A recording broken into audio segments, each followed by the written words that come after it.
This lady, I'm going down this threads right now. Should tattoo apprenticeships be paid? Thoughts.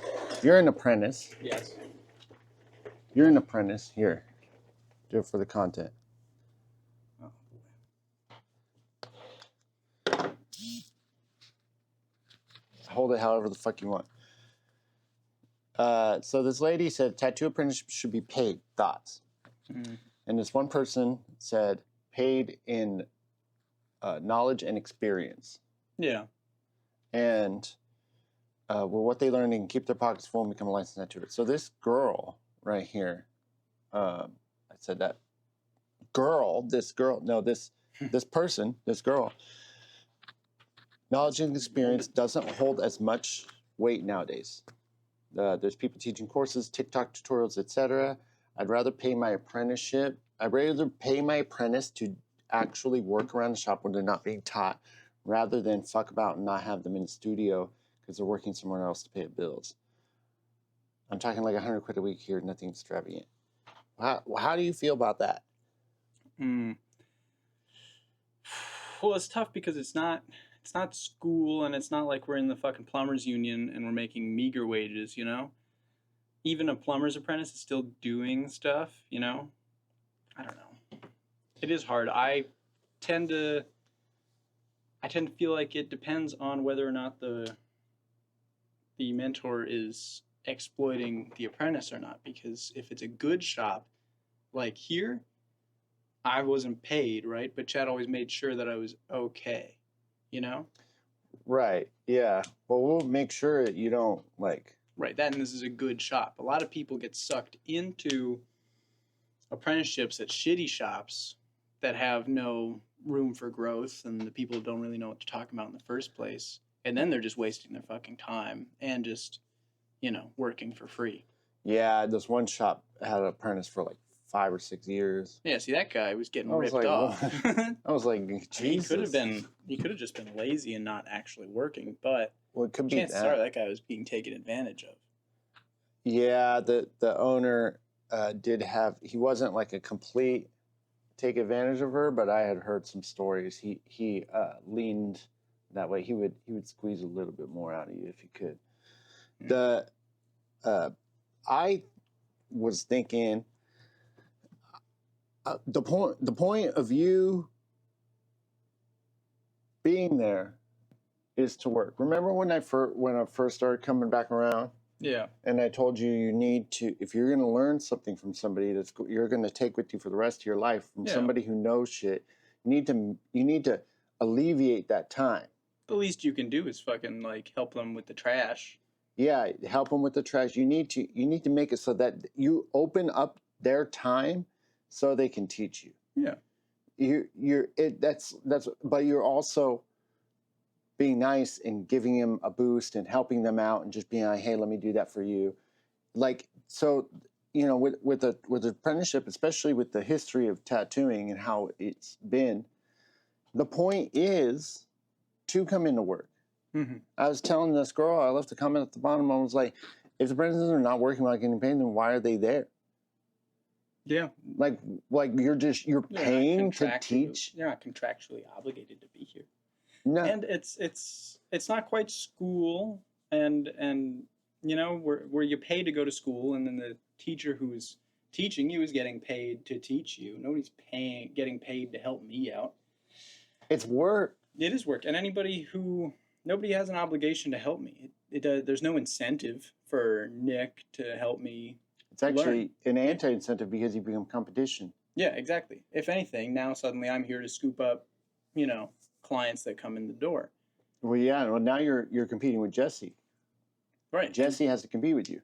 And Jesse very happily tells me all kinds of stuff because I'm always helping him out, and why wouldn't he? Of course, you know? Yeah. Well, if you have a scarcity mindset, then you're definitely gonna think that everything that goes through the door, you know, there's plenty of people getting tattooed, plenty of people there's plenty of work to go around. Yeah. If you're good. If you're not good, you just have to get better, and then you'll start getting work. Yeah. But the point is, that's why I'm just kind of doing appointments, or trying to. That's why I think it's a good idea. When I finally talked to Chad, whenever he has time, so we can go have our mandate. Is that what the chat is about? The dinner, is that about appointments? I have no idea what it's about. He does that sometimes, but I assume it's not that important because he's pushing it off. So the I know a lot of stuff I'm going to bring up. Yeah. And try to work it out. But one of the things I was going to bring up is like, well, the reason I'm just trying to do appointments and focus on online stuff is so Thomas can have room to get stuff. Like, why he's going to come in and I'm just going to be blasting out all these tramp stamp tattoos, these Be Quick or Dead or whatever she got, Born to Die.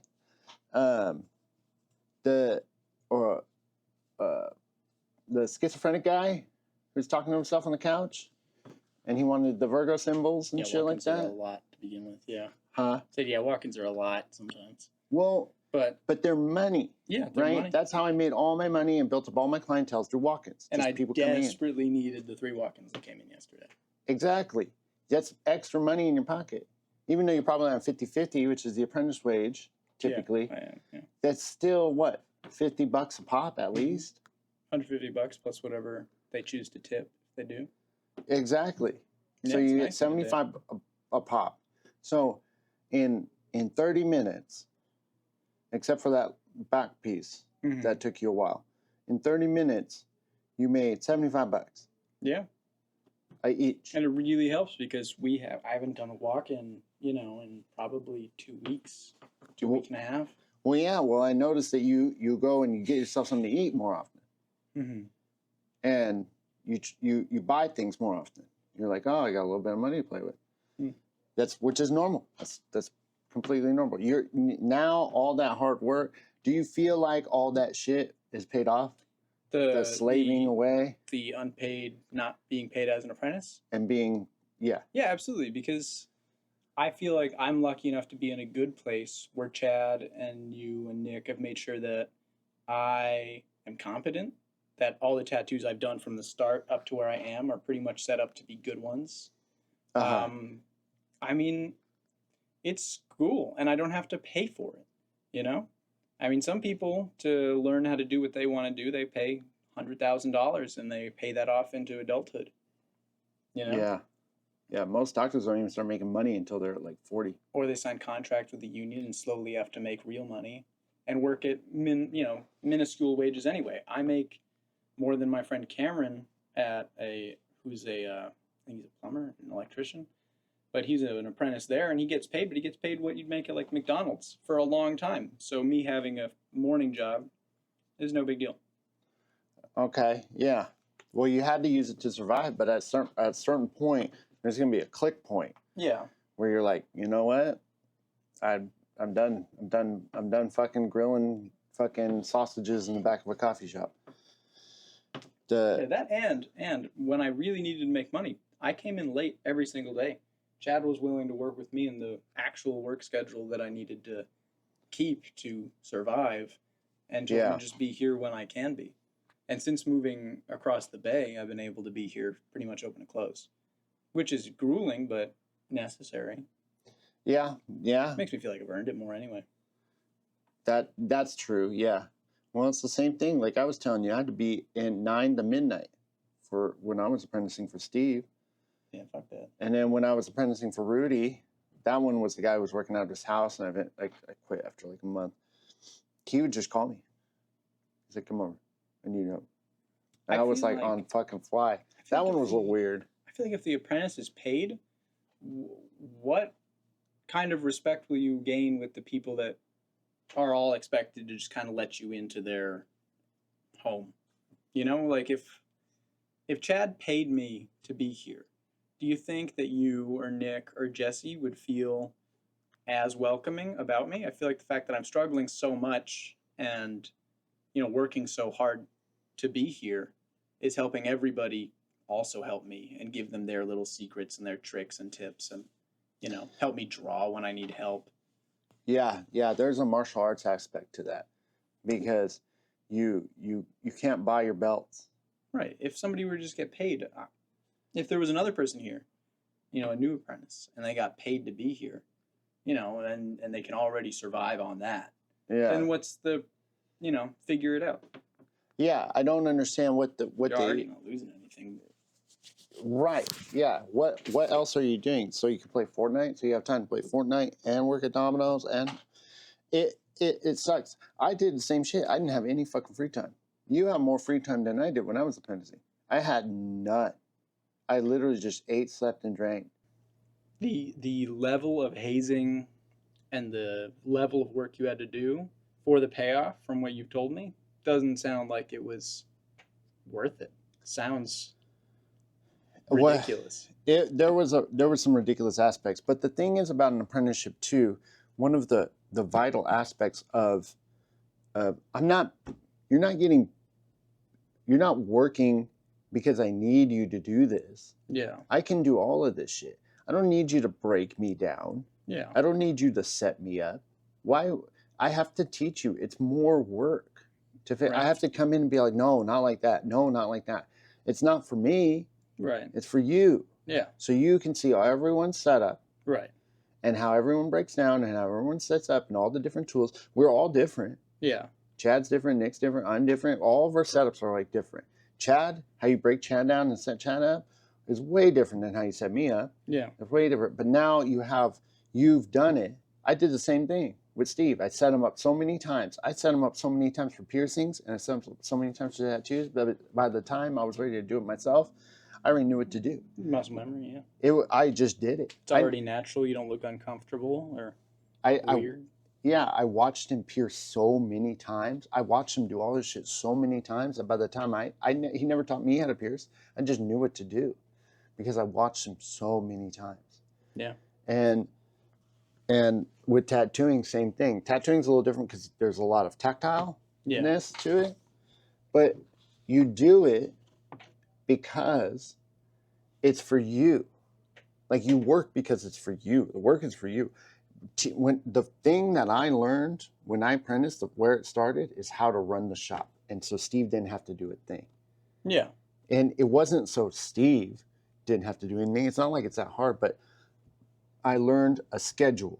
I learned exactly what needed to be done. I learned the ins and outs of an autoclave. We had an ultrasonic back then. I learned how to scrub tubes, and we used Alkanox and Clorox, and that's just what we did at Pokers. And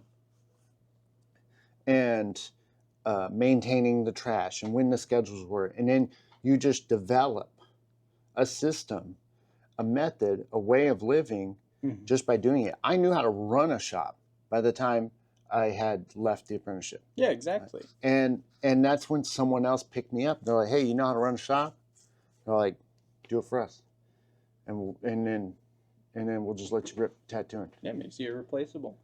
On top of that, all the cleaning makes you fucking take some pride in where you work and how it is presented to the general public. Because some people, especially if they're just let in and not expected to do much, or if it's kind of like a job, you might not have the same respect for the place you work, and you might get into actually tattooing, and your shit's a mess because you don't really care. You're not getting paid to clean it anymore, so why clean it?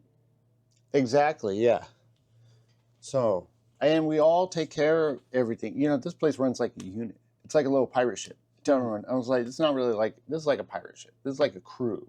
Yeah. We're all on the same boat. It's not like when you go to work and there's those people that you say hi to, but you never talk to kind of thing. You just work with everybody. Yeah. It's a unit. It's like when COVID happened. And I remember being here with my gun. Because Chad thought someone was breaking in. And someone was. They didn't break into here. They actually broke into the gas station. They smashed all the windows and they took the cigarettes.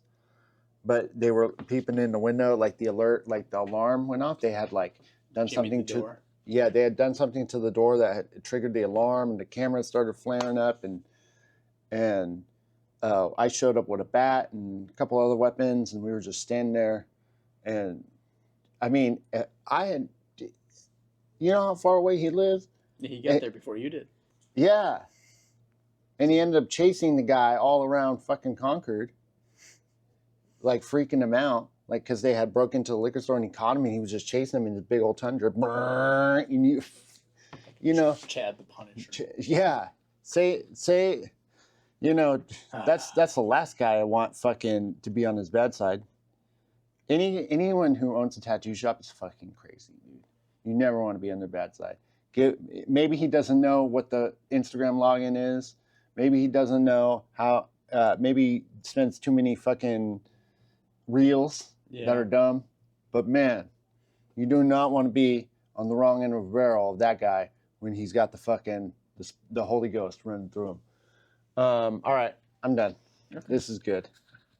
I hope my fucking point was cohesive because what I was trying to get across was that like it is school and we don't have to pay for it, so it makes sense that somebody should have to earn the things they learn here. And yeah, it's all on YouTube, but you know, some of the YouTube videos that I watch now, going back to them, they're fucking like, they're half the information's like wrong. Like some of it's just straight up not true. Really? And presented as like factual, but if somebody actually tried doing that to somebody, I already know that would overwork somebody. You know, going in, and it's not like people learning off of YouTube have Nick Portugal over their shoulder to go, oh, you're doing too much there. You're gonna fuck them up. Exactly. Yeah. I mean, there's something to be said for like you can spend 100 hours researching something, but until you do it, or even then, let's say you don't do it, even just spending an hour with a master sometimes is just like so much more impactful than researching, like reading every book in business on it, possibly. Yeah. A lot of times, just that master experience. That's why people pay. Yeah, some people pay for apprenticeships. I'm honestly a little suspicious of people who want to pay somebody just a little bit to learn. You know. No, you're not wrong about that. But I meant that's why people pay for like a master businessman's time. Oh yeah. But you're not wrong about that. That one's weird. That one's a weird one. It's like, how badly do you want people to fucking, you know, work for you and why? I don't know. All right. You gotta be one angel of a person to want to pay your apprentice, I think. That or suspicious. You're either like a saint or, you know, why can't you get anybody else to work here aside from the guy with no experience?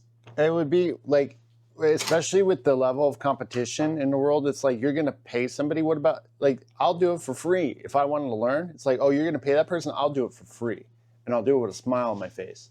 That's how I was when I was an apprentice. I was like, I will outwork everybody. I will outwork.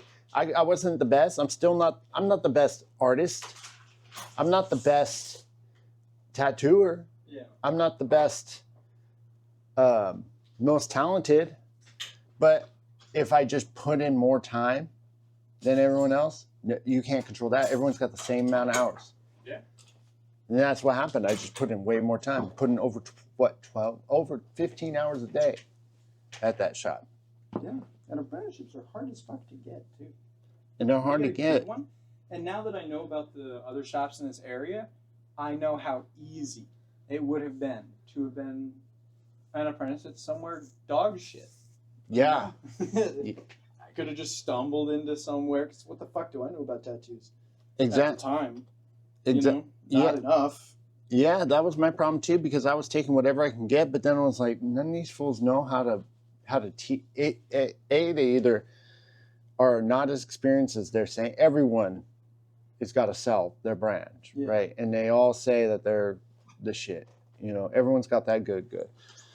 Whenever you're buying off the streets, everyone's got the good. So man, everyone fucking says that shit. But it's easy to get caught up in somebody who's not really that good and is not going to teach you well. And maybe even if they are good, they don't really know how to teach. That's kind of what happened to me.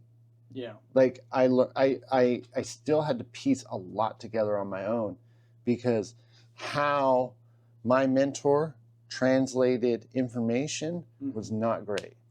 And back in Lancaster, that shit is, you know, it's like the zip code theory.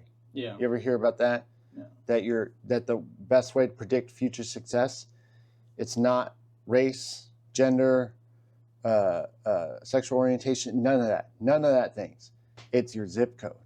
It's when you're in a shitty zip code, you don't know how the rest of the world. So when kids go to college, their zip code improves, and then they go, oh, this is what's possible. Oh, this is what it's really like. It's like when they just gave cell phones and internet, Starlink. Yeah. Gave internet to this remote tribe, and now they're like all the kids want to be YouTubers now. That like, poor tribe. Yeah. It's such a shame. They had such a good life. Well, I know. They said like half the kids want to be traditional, and the other half, like there are some kids that they interviewed. I read through the article because it was actually really interesting, and I read a whole fucking article, not the headline. The tribe real quick. Right, yeah. But it's also save people. Like there's snake bites, and they can contact medical services right away. There's this one kid that they interviewed, one teenager they interviewed, and he said, I didn't know what the world was like. He's planning to travel the world. He's like, I want to see the world. I want to go to all the major places.